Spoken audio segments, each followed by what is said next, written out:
Stock market क्यों गिरा आज, यही टॉपिक होना चाहिए था ना। I think Aastha is going to upload a video on Yagya investment academy YouTube channel regarding that. सो आज हम थोड़ा सा मार्केट रैप अप में overall investor philosophy, investor behavior, इसके बारे में भी बात करेंगे।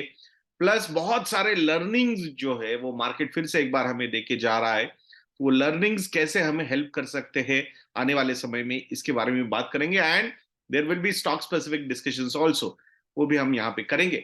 तो सबसे बड़ा रीजन आज मार्केट गिरने का, जो आज मार्केट में फॉल हुआ है, आई थिंक उसके पीछे मुझे एक ही रीजन लग रहा है, क्योंकि बाकी सारे रीजन जो थे वो मार्केट और एक एक या दो बार में वो देख चुका है उन रीजंस को, या फिर मोर देन 4-5 टाइम्स उन रीजंस को के लिए रिएक्ट कर चुका है। जैसे कि रेसेशन आएगा नहीं आएगा, रेसेशन की एक्सपेक्टेशन होती है, उसके बीच में ग्रोथ के नंबर्स आ जाते हैं, जीडीपी बढ़ जाता है। तो जैसे ही जीडीपी बढ़ जाता है मार्केट उसको निगेटिवली लेता है। निगेटिवली क्यों लेता है? क्योंकि अगर जीडीपी ग्रो कर रहा है यानी economy can take some more hits from Federal Reserve, इसलिए इंटरेस्ट रेट बढ़ सकते हैं, तो वो सारी चीजें चलती रहती है। सो वो प्रेडिक्शंस आते जाते रहेंगे। बट कल जो है थोड़ी सी बड़ी न्यूज आई। न्यूज क्या है कि यूएस और रशिया के बीच में जो टेंशन है वो थोड़े से ज्यादा, मतलब बातों में ही है, मतलब एक्शंस में मुझे नहीं लगता कि यूएस और रशिया में कभी एक्शंस होंगे, मतलब वॉर वगैरह होगा।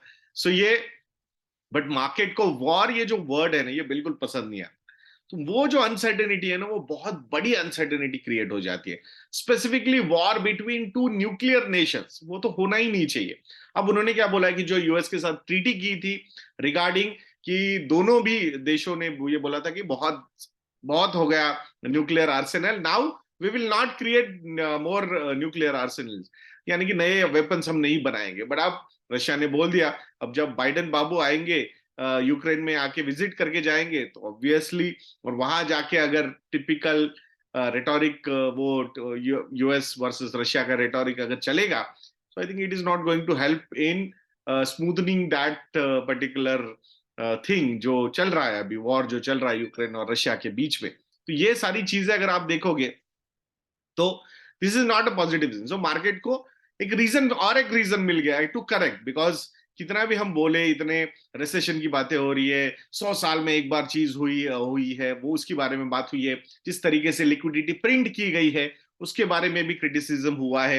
ये सारी चीजें थी, तो market is looking for some opportunities to correct, and that's what is currently happening.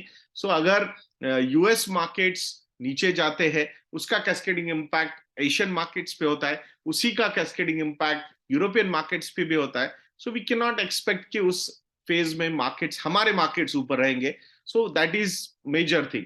अब लर्निंग्स या फिर ये जो मूवमेंट हुई है उसमें एक तो मार्केट फॉल हुआ है, बट ये अभी भी मुझे लगता है कि 18,600-700 के लेवल से अगर हम 17,600 या 500 के बीच में है, आई डोंट थिंक कि ये बहुत बड़ा करेक्शन हमने इंडिया में देखा है अभी तक। और वो होगा क्या बहुत बड़ा करेक्शन, वो भी बहुत डाउटफुल हूं मैं, because of the domestic institutional investors support to the market. जो एसआईपी बुक है, मतलब 14,000 करोड़ की एसआईपी बुक, प्लस ईटीएफ में एम्प्लॉय प्रोविडेंट फंड का पैसा आना, मार्केट को एक अच्छा खासा सपोर्ट अवेलेबल है। जो भी एफआईआईज के शॉक्स अगर मार्केट में आना चाहते हैं वो हम एब्सॉर्ब कर लेंगे, उसमें कोई बड़ा प्रॉब्लम होना नहीं चाहिए इंडिया को। सो वो भी एक चीज है। सो अब यहाँ पे जब मार्केट का ये जो फॉल हुआ है 5-7% का टोटल फ्रॉम द पीक, ये फॉल उसके कंपैरिजन में एक ग्रुप है जिसका market capitalization 25 lakh crore rupees से 7.7 लाख करोड़ रुपीज तक नीचे आया है। सो ये जो फॉल है, आई थिंक मोर देन 60%, 70% तक का ये वो जो फॉल हुआ है। सो इससे क्या लर्निंग आती है? जो एक एक्सपोनेंशियल ग्रोथ उस पर्टिकुलर ग्रुप के स्टॉक्स के वैल्यूएशन में हुई थी, अडानी ग्रुप के बारे में हम यहाँ पे बात करें, वो सस्टेनेबल नहीं था, वो सबको लग रहा था। But we nobody had an idea कि ये करेक्ट होगा तो कैसे होगा, कब होगा, and all those things, and that's what is currently happening. 500 crore रुपए की नेट प्रॉफिट वाली कंपनी का अगर वैल्यूएशन 5 लाख करोड़ रुपए होता है, और वो 5 लाख करोड़ रुपए से अगर 96,000 करोड़ रुपीज तक या 90,000 करोड़ रुपीज तक अगर उस कंपनी का मार्केट कैपिटलाइजेशन नीचे आता है, तो फिर भी at even at 90,000 crore rupees of market capitalization, that stock looks expensive. ये समझना बहुत जरूरी है। सो हिंडनबर्ग की जब रिपोर्ट आई थी, तो वहां पे जो भी उन्होंने सेंसेशन क्रिएट किया, जो भी उन्होंने एलिगेशंस लगाए, सो लेट्स सी, जो एलिगेशंस लगाए वो तो हम अब कोर्ट वगैरह में होगी चीजें, या फिर रेगुलेटरी वगैरह सारे डिस्कशंस चल रहे हैं, या फिर सारे इन्वेस्टिगेशंस चल रहे हैं, तो उसके बाद पता चलेगा हमें।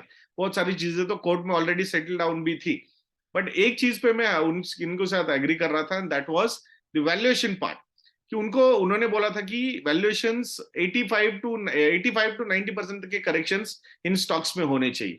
सो मेरे हिसाब से if some company is growing at 30, 40, 50% kind of growth, so अगर उस कंपनी का 500 करोड़ का मार्केट कैपिटलाइज 500 करोड़ का नेट प्रॉफिट है, तो उसपे आप 30-40 तक का प्रीमियम वैल्यूएशन का पी रेशियो लगा सकते हो।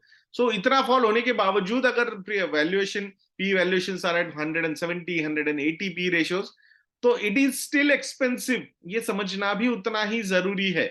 सो market is a great leveller, जो हमने पहले भी बोला था वो फिर से एक बार लेवलर साबित होता हुआ यहाँ पे हमें दिख रहा है।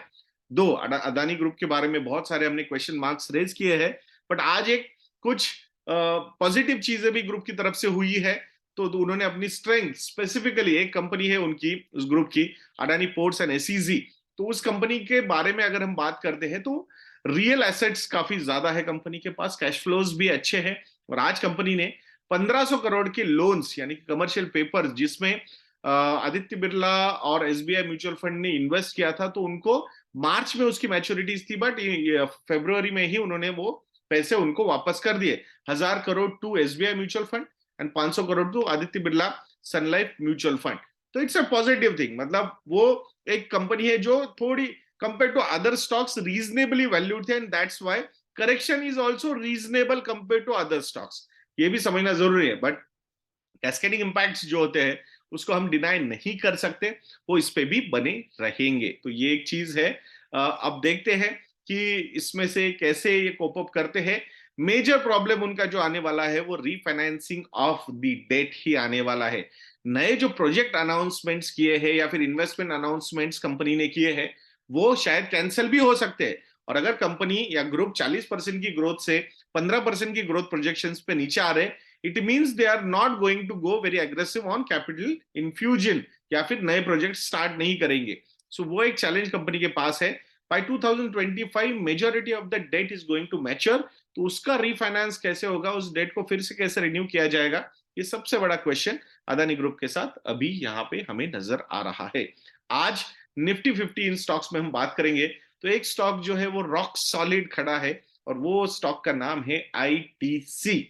आज भी वो स्टॉक ऊपर है, इतना मार्केट में टिपिकल, मतलब आई विल नॉट से वर्ड ब्लड बाथ, मतलब आज मैं न्यूज़पेपर अभी पढ़ रहा था तो ब्लड बाथ की बातें हो रही है यार। 900 पॉइंट गिरा है, 60,000 का आपका अगर इंडेक्स है, 900 पॉइंट सेंसेक्स अगर गिरा है तो 1.5% हुआ।